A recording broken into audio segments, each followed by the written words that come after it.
Hey guys, what's up everyone? Welcome back again to another video from the Apex Predator Billiards Training Club. My name is Apexelgenio, your aspiring professional pool player and pool instructor. And in today's video, I'm bringing a very exciting 8-ball, short race 8-ball matchup between two very good players, myself included, and one of my oldest rival, a player that I have a lot of respect for as a young lad coming up into the game. He was one of the top players in my earlier years, and we happened to meet up into the quarterfinals of a weekly tournament where it was a highly anticipated match, and so everyone was looking forward to seeing both of us playing.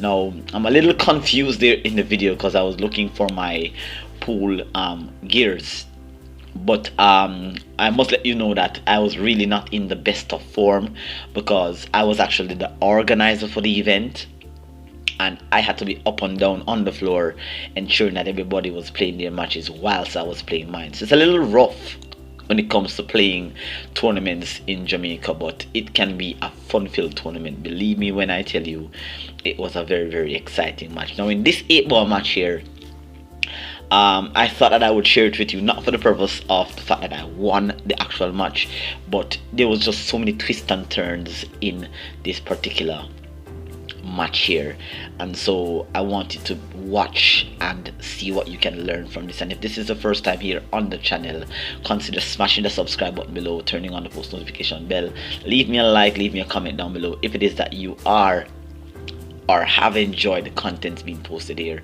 I haven't been able to post any tutorial contents because I've lost access to my table, but I am keeping tournaments on a weekly basis and exposing young talents in Jamaica. There is in fact another channel that I had started. A link is down in the description box below, and right here in the cards for you, you'll find a link that will bring you to a channel that will where you'll see a lot more young talents in Jamaica playing pool on a weekly basis. Alright, so Jammar Johnson, Fiber A-level player, has won the lag and has decided to break off, and here you can see started off with a little unsuccessful break, a little wild in to some extent, but that cue ball was deposited in the top or in the bottom right corner here.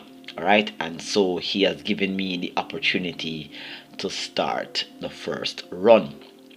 All right, both players have high level of respect for each other, so we will be playing at our best. All right, and as I mentioned before, I was literally organizing the event, so it was a little tough, but I hope that you guys will enjoy the content, and I'm going to be walking you through the thought process of both myself and Jammar Johnson Fiber through this match here. So I've started off with my ball in hand, decided to draw that cue ball there back for position.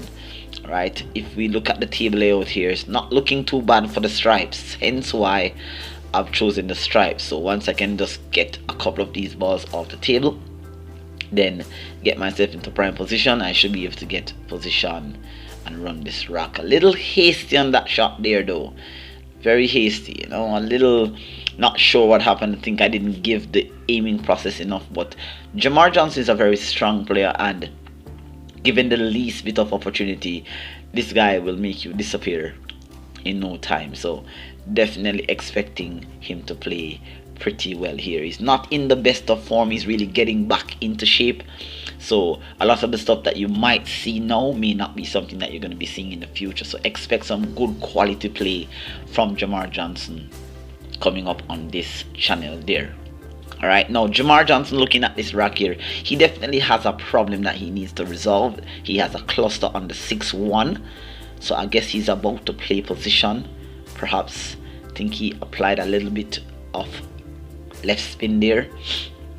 He has a shot on the 6, but I'm not so sure if it's ideal because now it's a little bit thin, and now he's perhaps gonna go down table here to try to get position probably on the 5. So he has slightly overcut that shot there, and has left me in a really nasty position. Now it had worked out for him. Is a missed shot, which is not something that we usually find him doing a lot during the rocks, but that missed shot didn't really do him much damage because he has blocked my 11 ball and my 10 ball, so I only have one pocket for the 10. I will have to develop that 11, which is what I'm looking at the moment. How am I going to develop that 11? I am a little tough here because I do not have a makeable shot, like an easy makeable shot. So here is the first opportunity to see where sometimes when you're playing 8 ball, it requires you to come with the shots. Sometimes you may have to play something spectacular, something unexpected, in order for you to really get yourself into a position. So I'm about to play a thin cut shot here on this 10, right in between that little space there between the 1 and the rail. Cut it down rail and perhaps get the cue ball back into the middle of the table. And that was a nicely clean cut shot down the rail. Very well done there, very well done. And now I'm in a little bit of a better position than I was at the start. Now as you can see here, I'm still not in the best shape, but what I can do though is that I can leave Fiber, I can leave Jammar in a tough position. So what I'm looking at really, when you see I'm going around here, I'm looking at, should I actually play the 10 11 6 combo to pocket the 6 and to clear that pocket, or can I shoot the 10 into the 6? I can see the edge, but I really don't want to have to miss the 10 ball. I don't want to have to try to use the 10 ball to pocket the 6 and barely nudging the 6, not even developing. So I'm definitely gonna have to be a bit precise here with this combination, and at the same time I must control the speed of the cue ball, leaving him a bit tough. And that was a very good containing shot there, because now he has a cut on the 3, but I'm not sure if cutting the 3 from this point would make more sense. Let me know in the comment section if it is that you would actually go after this particular shot here. Would you have gone for the cut on the 3, or would you be looking at what Fiber is looking at? I think what he's looking at here is perhaps trying to leave the cue ball all the way down to the bottom rail here, because I have a 9 ball that is there in the cluster behind the 1, so he just needs to keep that ball safe. And that's nicely done there by Jammar Johnson, leaving that 9 ball tucked up between the 1 and the 3. So I will definitely need to break that out at some point here. Now he did leave me without an open shot on the 11, so I will need to play some sort of position on one of the balls to set myself up for an angle for the breakout. So just cutting that shot there, that's not too bad, not too bad. And so I'm on, I have an open shot on 3 of my shot, but I still have a problem ball on the 9. So I'm looking at, can I get right into that area here? If I get into the first area which I had indicated, I could use some high tops with some left spin, or I could use some left spin, inside spin coming off the short rail. So that there seems to be what I'm looking at. But now I have a straight in shot here on the 10. The draw angle is drawing me back closer to the 10, as you're about to see here. I was a little concerned about the draw. So there you can see I've drawn.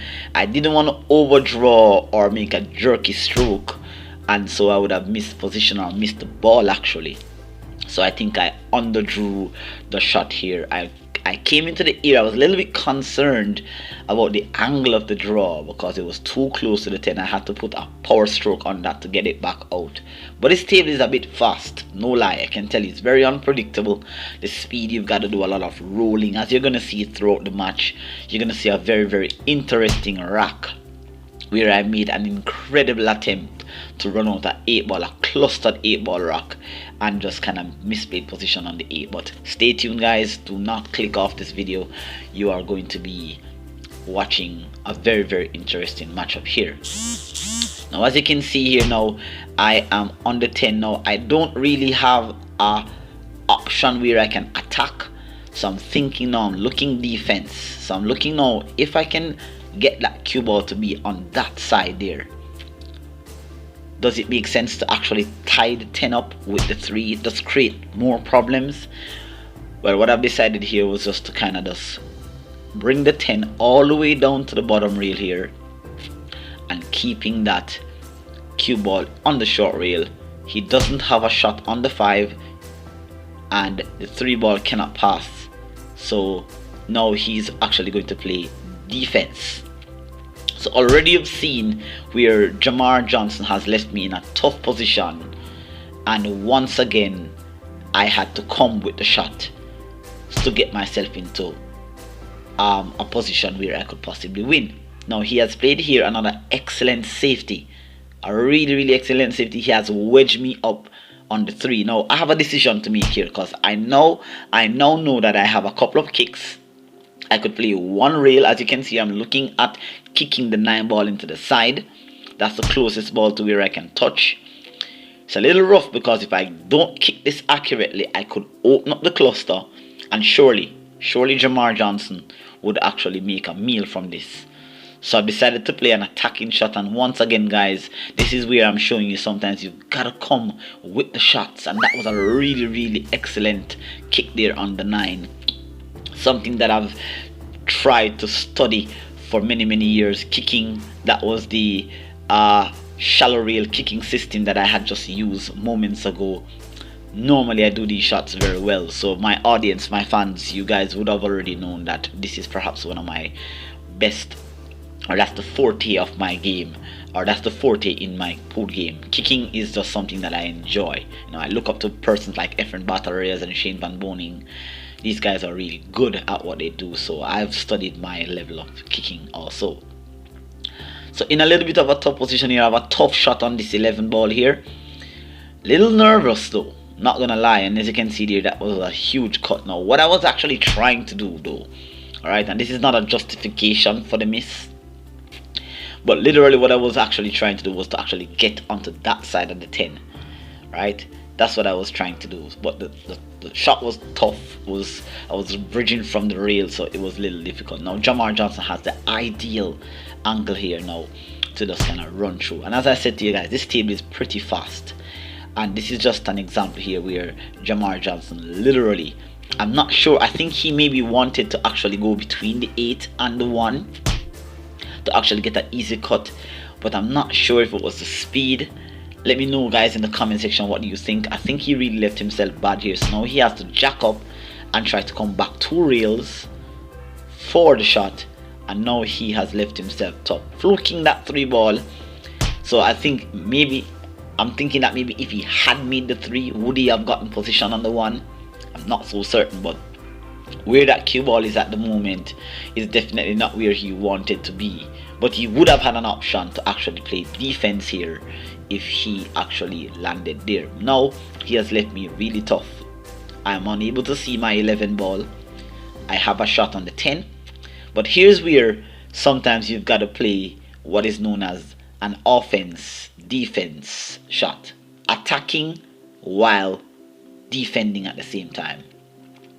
Now I'm looking at back cutting the 10 ball here, one bank towards this corner pocket that I've indicated, and I want to use a nice speed that if I make it, I'll still have position on the 11, and if I miss it, then like what you're about to see here, the speed control of this bank here, as you can see, when I bank it, it got close, but look at what it did. It went and it blocked the pocket for the 1 ball. So that was really good in terms of what I was thinking. I actually wanted to come a little bit higher up above the middle of the table, so I could actually use the 8 as a snooker, because now I've left Jammar with a fairly easy bank. Now it's easy because of how well this table plays. When you, as you can see, he's aligning the bank. It's almost like a dead bank, but you've got to be very pinpoint. You've got to be pinpoint precise when it comes to this. And here Jammar is about to execute the bank, but the speed of that bank was what caused it. You can see he ended up on the long rail, right? So I'm thinking that maybe he applied some unintentional inside spin, because usually when you bank the ball at that angle, it is more to touch the short rail than it is to touch the long rail. And so it touched the long rail, which means that he banked it extremely short. So that definitely now has left him in a nasty position. Now once again, here is an opportunity we have to look at trying to play offense defense. Now if I can bank this 11 ball here, the cue ball would be going around one rail, not going around but going across one rail for the 10. So I just need to have the right speed on the cue ball here just to get past the 8. If I bank the 11, I have position on the 10, and if I miss the bank, then I would have snookered Fiver, or I would have left him a tough shot on the 1. So you've got to think two options. Here you can see twice now I've gotten the opportunity to bank and it has come a little long or a little short. Now Fiver doesn't really have a high percentage shot here, but once again guys, if you're an 8-ball player or a 9-ball player, amateur, intermediate or advanced player, you've seen the professionals shows you that at times you may have to come with a shot. Now here's what Jammar is looking at. He's looking at cutting the 1 into the rail and playing a ticky shot off the 11 into the corner. This is a really good idea, but it can go bad if he doesn't make it, and he missed it completely because he didn't even catch the point. So I think a little bit more precision was needed there on that shot. It was a really good idea. I was a little annoyed with myself because I knew that if I had left the cue ball where it was, then that shot would have been available. I really wanted to block the actual pocket, but that did not work out in my favor, and so I got a bit lucky, as Efren Battle Reyes would say, and I got another opportunity here. So now you can see here I have a combination on 10, a long combination. I had missed a shot like this earlier because it was so tough, so I had beared down on this one here and made certain that I buried it. Now I got an unfortunate, I got a kick after making the combination. The table is so fast guys, I got a little bit more off the 10 ball than I actually wanted, so now I'm left with a really tough cut here on the 10. Bear in mind that the 8 ball is in my path, so it's not like I'm able to actually cut the 10 and run the cue ball all the way down to leave him tough in the event that I miss, because you've got to think like that when you're playing 8 ball. It can't just be full-blown attack. You've got to think that if I miss my shot, close or far, can I leave my opponent tough? This is where I knew that I had found the element in my game. That was a really controlled cut. I was very confident on that shot because I did use a system, the 45-degree cut shot. I'll leave a link in the description how you can actually predict a 45-degree cut shot, where you can minimize the amount of ghost ball aiming and use more fractional ball aiming. That video did pick up a lot of views, so you definitely want to check that video out. I'll leave a link in the description box below. Now I have a nice shot here on the 8, and once again you can see how I played the shot. I'm thinking offense defense. I'm cutting the 8 and I'm bringing that cue ball all the way down, just in case there is any wobble.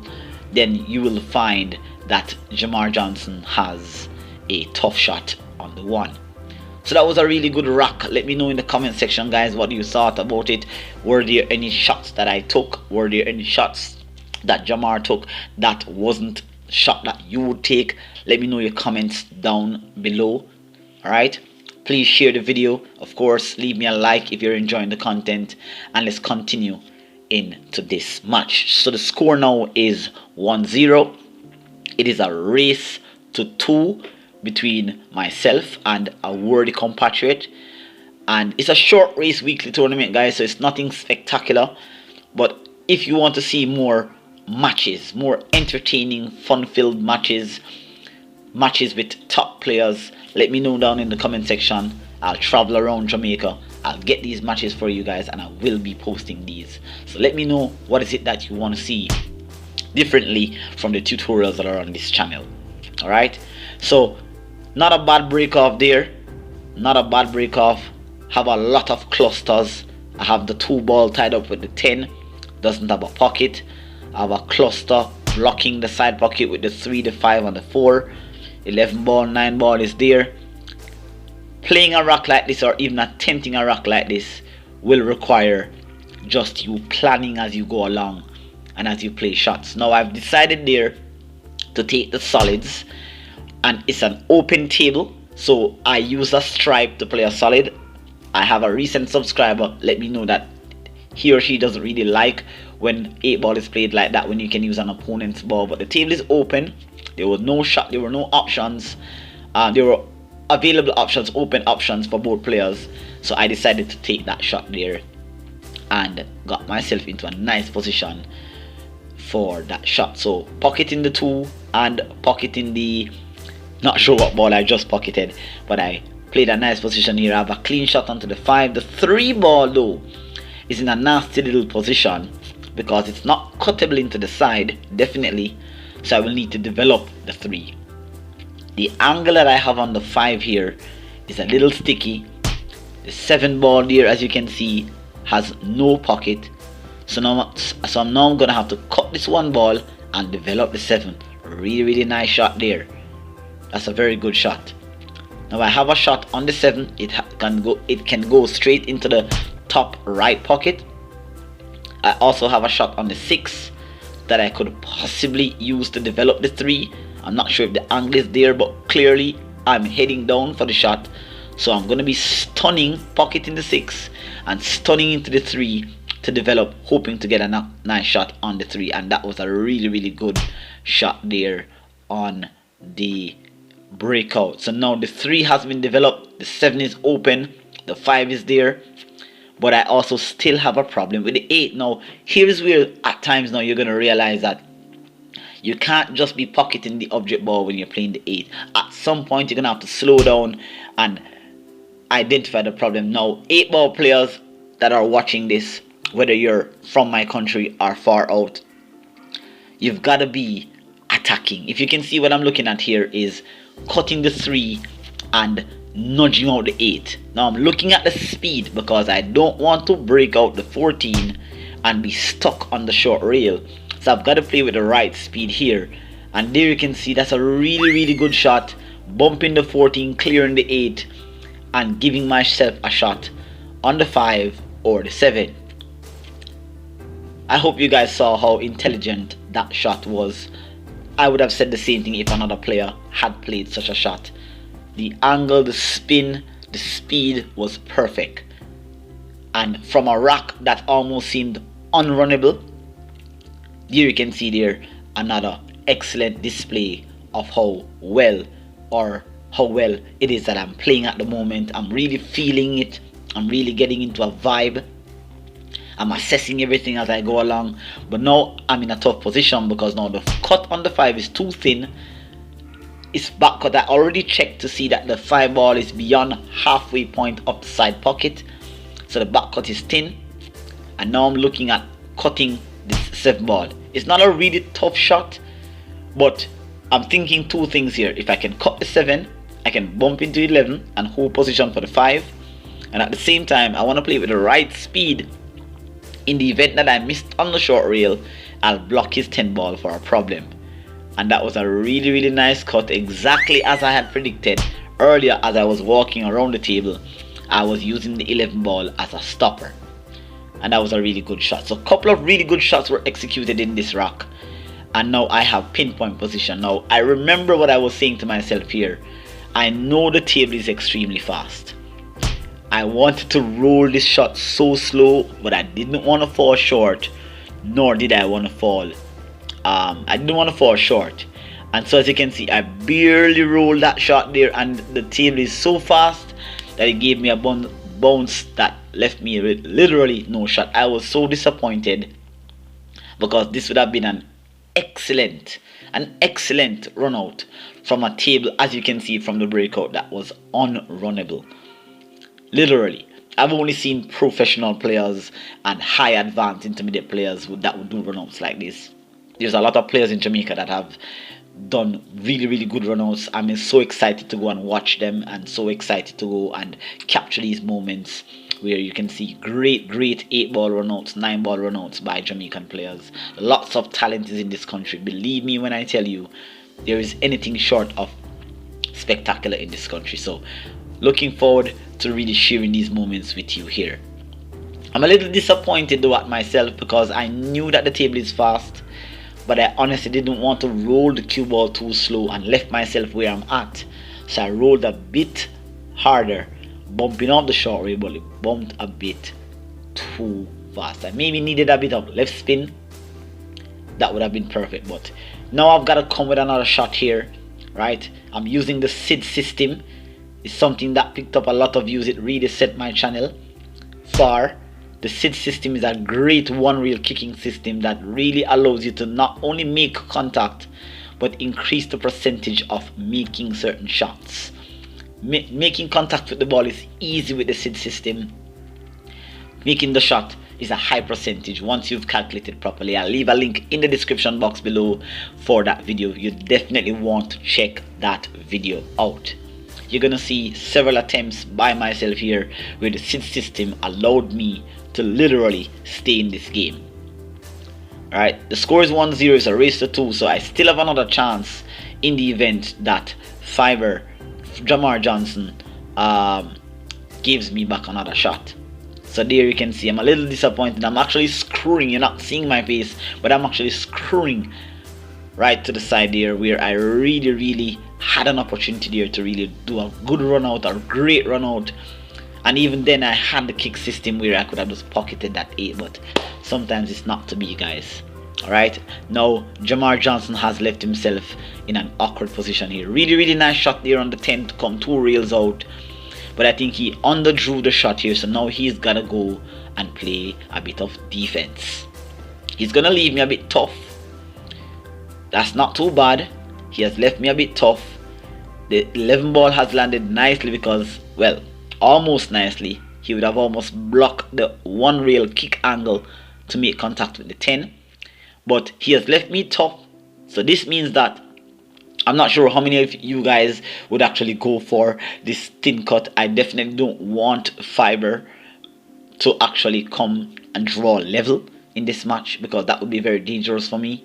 He could break and run out, so I definitely would like to literally, there you can see I'm just calming myself down and saying I've got this. 8 ball into the corner using the SID system here. But what I did wrong, and I know well that I'm not supposed to do this, is the rolling. You know, I was trying to come off the short rail, kick it, and actually carry it down back to the short rail just in case. So you can see that almost in every one of my shots I'm actually playing an offense defense. I made contact, but literally on a given day with any strong players, the rock that you're seeing in front of you right now, guys, would have been cleared by many. So as I said, this particular video wasn't to highlight the break and runs and the excellent gameplay, but it was really the mental and the tactical side of the game, what played out. It was really an exciting match. I wish you were actually there to hear the ambiance. There was a lot of cheering, there was a lot of hoping, a lot of gasping by the players, and so it really came out now where Fiber was about to tie the game 1-1 when the unexpected happened. Unbelievable.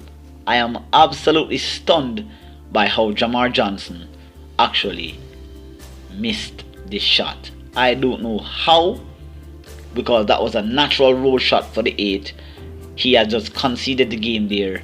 Literally, I'm so upset with myself that I'm literally on the table here saying to myself, I've got this. I literally got this. I knew how to kick that ball in. I've done this several times, but it was a really good match.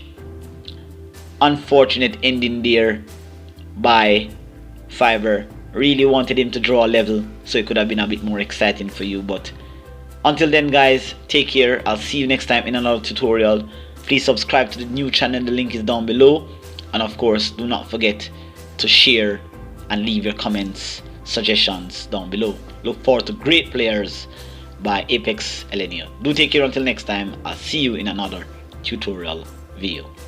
Peace.